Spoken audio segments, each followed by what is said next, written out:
Jesus is the substance of everything the Sabbath was pointing to.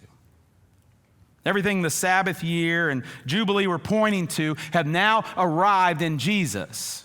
The rest, the renewal, the release, the restoration, the good news for the poor, the liberty for the captives, all of that, opening of blind eyes, lifting of oppression, Jesus says that's coming right now because I'm here, the Son of God, in your presence. And then Jesus goes on to totally fly against the legalistic enforcement of the Sabbath and instead live out what it's supposed to be. And in Mark chapter 2, the disciples pluck grain, remember? And the Pharisees get mad at them, and he says the Sabbath was made for man, not man for the Sabbath. In Mark chapter 3, Jesus heals a man with a withered hand on the Sabbath. He gets in trouble for that. Luke chapter 13, Jesus heals a woman who's crippled, calling her a daughter of Abraham. Heals her when? On the Sabbath. In Luke 14, Jesus heals on the Sabbath again. In John chapter 5, Jesus heals a man at Bethesda on the Sabbath. In John chapter 9, Jesus heals a blind man on the Sabbath. Over and over again, Jesus touches the Sabbath and mercy starts moving through the people.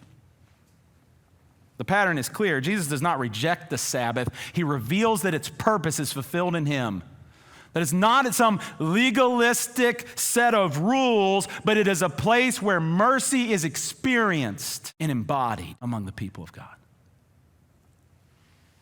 Sabbath was never meant to prevent mercy. Sabbath was meant to display mercy. So when Jesus heals on the Sabbath, he's not merely poking the Pharisees, trying to start a fight.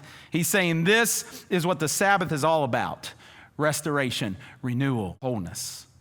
Tov, that word from Genesis chapter 1, goodness.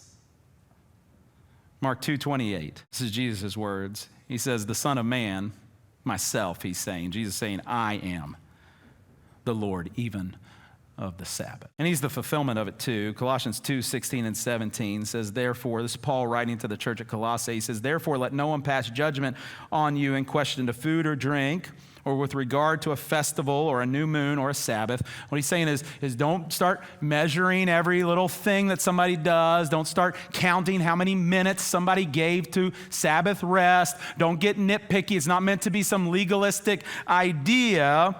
Instead, remember that these things are a shadow, but the substance, this is verse 17, belongs to Christ. Jesus is the substance of everything that the Sabbath was pointing to.